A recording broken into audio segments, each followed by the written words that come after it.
우리가 이 세 사람이 입어야 될 성품에 대해서 살펴보고 있습니다. 오늘은 그 네 번째로 이 온유에 대해서 살펴보도록 하겠습니다.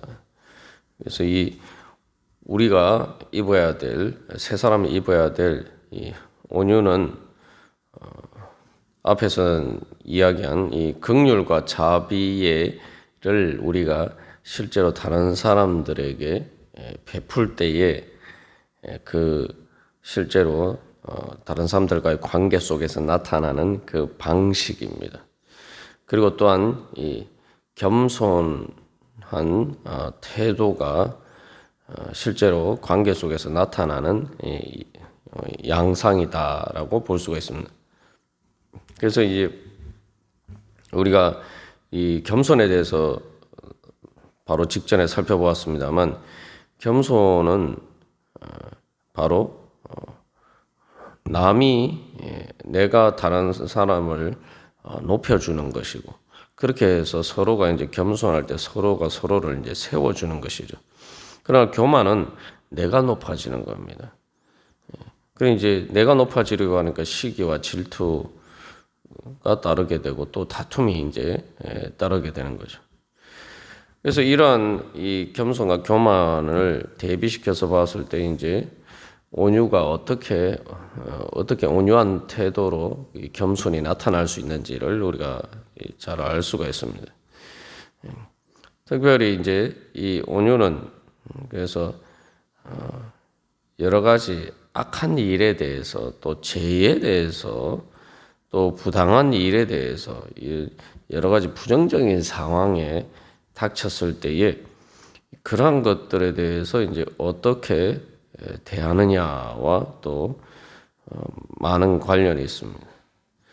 그렇기 때문에 이제 이것은 또 하나님께서 죄인인 우리들을 다루시고 우리가 불순종하고 또 우리가 연약하여서 하나님을 온전히 따르지 못하는 그런 모든 문제들에 있어서 하나님께서 우리를 어떻게 대하시는지와 또 관련이 되어 있습니다.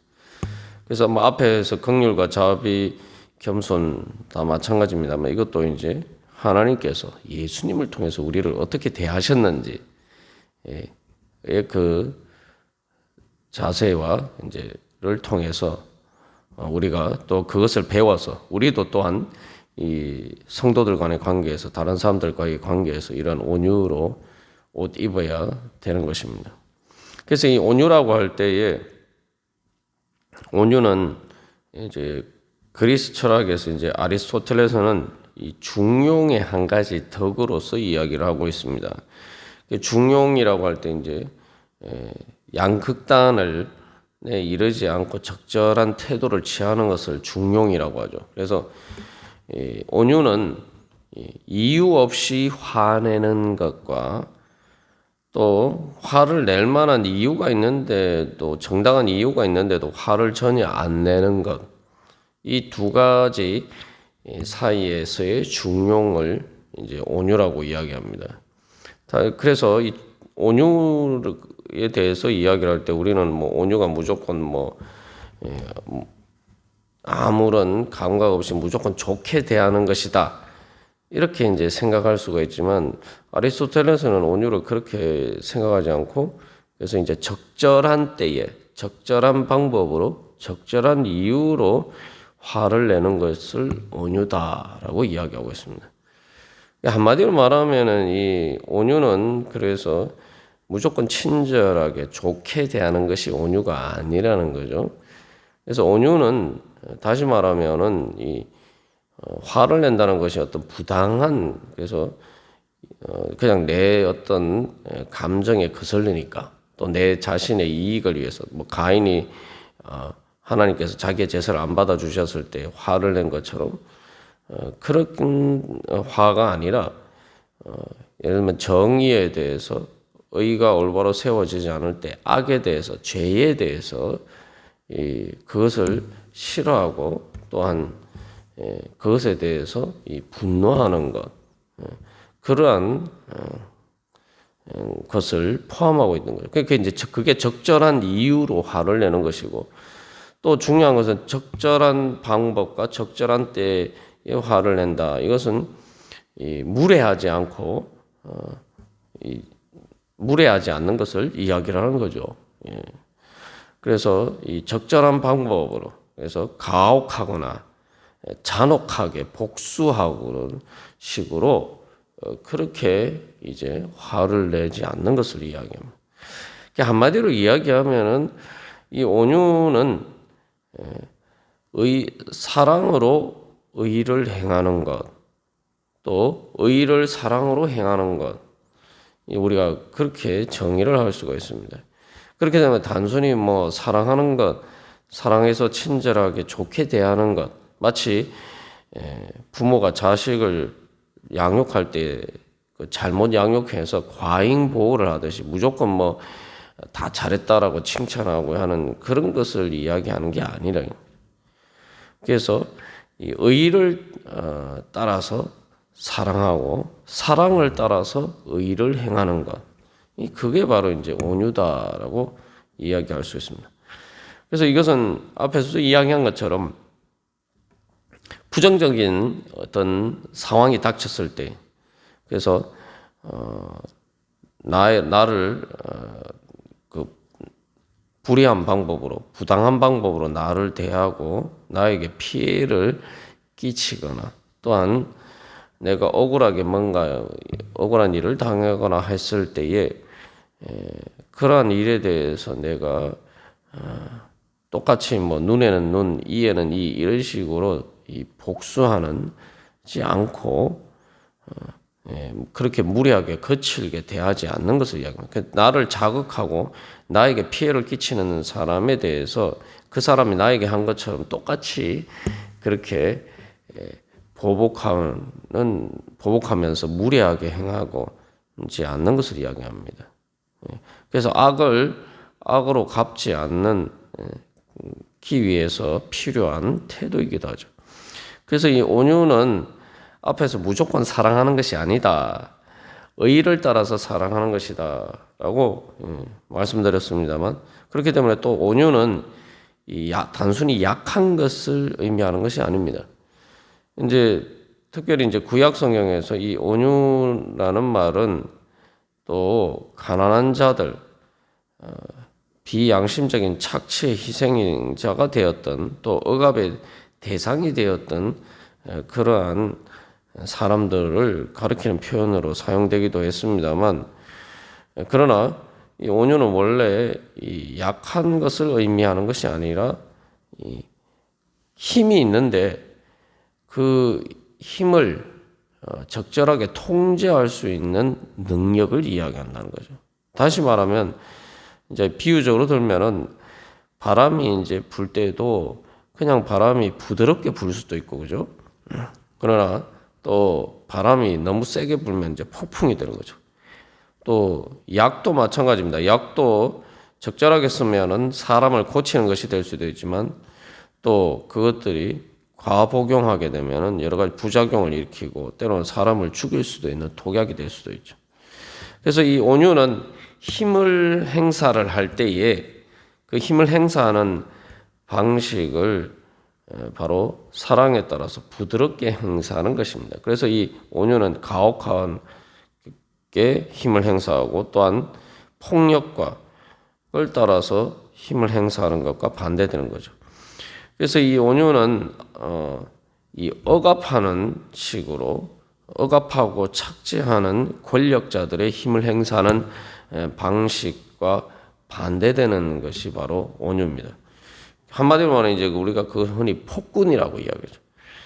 권력을 가지고 있는데, 힘을 가지고 있는데 그것을 이 폭군처럼 행사하는 것들, 그렇게 억압하고 착취하는 그러한 것들과 달리 사랑과 의를 따라서 힘을 행사하는 것, 그것이 바로 온유입니다. 그래서 이 예수님에 대해서 이야기를 할 때 예수님이 메시아로서, 왕으로서 우리 가운데 임하실 때에 그분은 겸손하여서 나귀를 타신다라고 이야기하고 있습니다. 그게 뭐냐면은 보통 세상 왕들은 이제 말을 타죠. 말이라는 게 어떤 이 권력과 힘을 이야기하는 하는데 예수님은 나귀를 타고 오신다. 그러면서 거기에 대해서 이제 이게 스가랴 9장 9절을 인용한 말씀이죠. 그래서 스가랴 9장 9절에서는 그 겸손해서 나귀를 타신다라는 그 앞에 공의로우시며 구원을 베푸시며라고 이야기하고 있어요. 이게 이제 온유의 속성을 잘 보여주고 있습니다.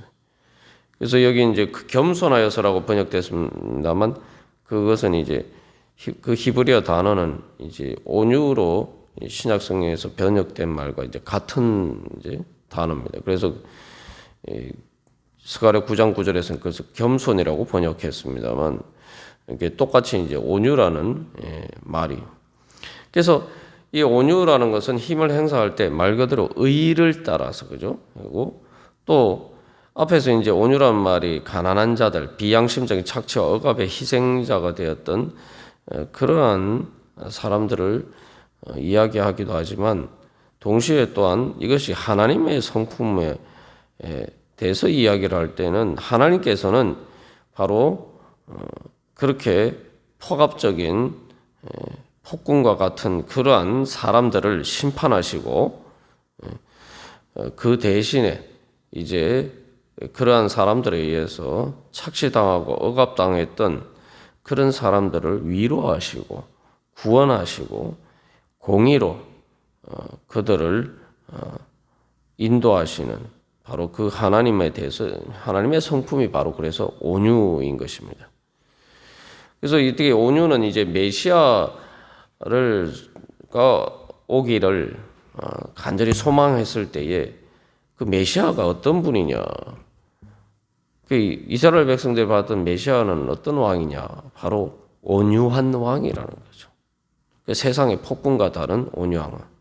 그래서 하나님께서는 바로 그렇게 공의로, 그래서 부당하게, 불의하게, 억압하고 착취하지 않고 공의로 오히려 그러한 희생양이 되었던 사람들을 구원하시고 위로하시고 고쳐주시는 분이 바로 하나님이고 그 하나님이 이제 예수 그리스도 하나님의 그러한 온유한 성품이 예수 그리스도를 통해서 이제 나타났다는 거죠. 그렇기 때문에 이제 시편 25편 9절에서도 하나님께서는 온유한 자를 정의로 지도하시며 온유한 자에게 그의 도를 가르치시리로다라고 이야기했어요. 그래서 결국은 온유는 앞에서도 이야기한 것처럼 사랑으로 의를 행하고 또 의를 사랑으로 행하는 것과 이제 그러한 성품을 이야기한다라고 볼 수가 있습니다. 그래서 또 단순히 억울하고 희생양이 되었던 그러한 피해자들뿐만 아니라 또는 죄인인 우리들을 대하실 때도 하나님께서 우리를 어떻게 보면은 죄의 종으로서 그런 악한 것에 그런 희생자가 된 것처럼 그래서 우리들을 불쌍히 여기시고 긍휼히 여기셔서 우리에게 자비를 베풀어 주시는 바로 그러한 하나님의 성품이 이제 우리를 대하실 때 그래서 이 온유로 하심으로 우리에게 그 하나님의 뜻을 나타내시는 거죠.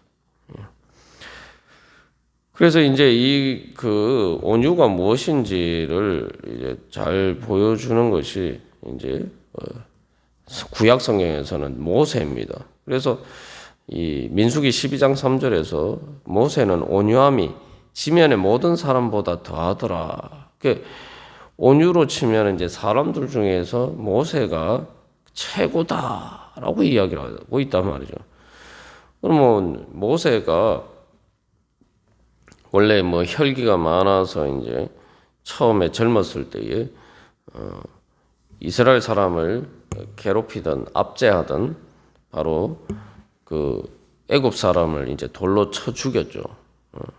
그러한 것을 봤을 때 모세가 뭐가 온유하냐 이렇게 생각할 수 있습니다만 사실은 이제 그것도 그 방법이 조금 극단적이었다라고 생각할 수도 있지만 어쨌든 그것도 억압당하는 사람들을 보았을 때의 어떤 의의 감정에서 불의에 대해서 분노하는 그런 감정이 있었기 때문에 그것도 온유의 한 가지 속성을 보여주고 있다고 할 수 있습니다. 물론 그것을 행사하는 방식에 있어서 문제가 온유하지 못한 부분들이 있지만 그 동기에 있어서는 기본적으로 이 하나님의 그 온유하신 성품과 이제 관련이 돼 있죠. 근데 이제 실제로 이제 성경에서 모세가 온유하다라고 이야기하는 것은 이제 그런 부분들을 이야기하는 것이 아니라 모세는 이스라엘 백성들이 계속 불순종하고 뿐만 아니라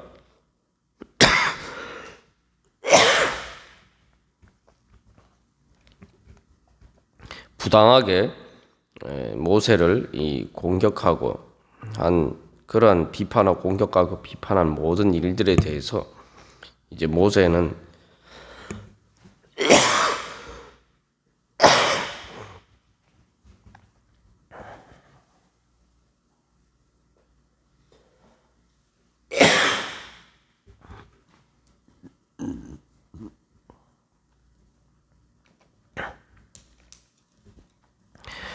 죄송합니다.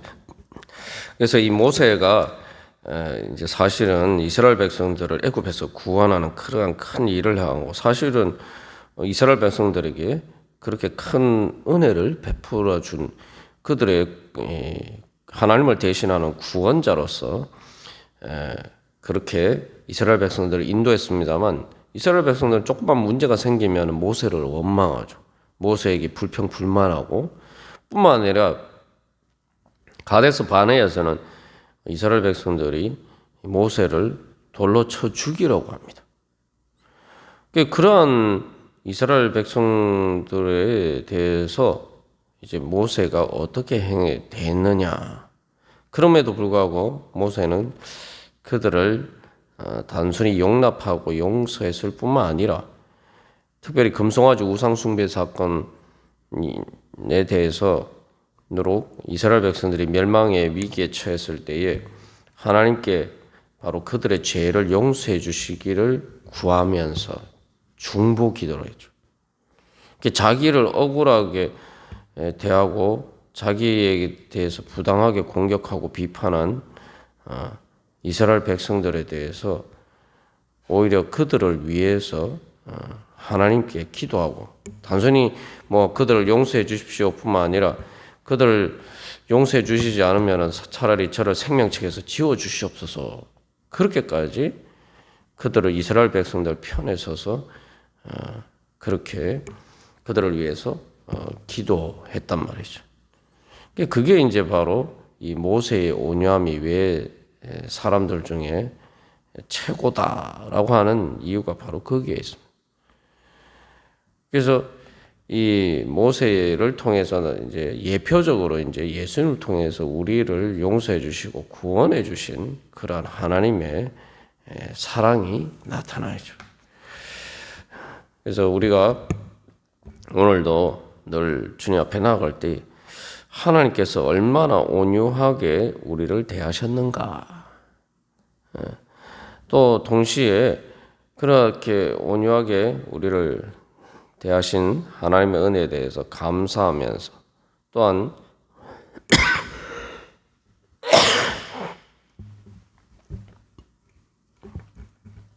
우리도 또한 그러한 하나님의 온유함을 따라서 그러한 행하기를, 그래서 하나님께서 우리를 온유하게 대하신 그 은혜에 대해서 그 사랑의 빚을 진 자로서 우리가 또한 그런 관점에서 사람들을 대할 수 있기를 소망하면서 우리 함께 기도하겠습니다.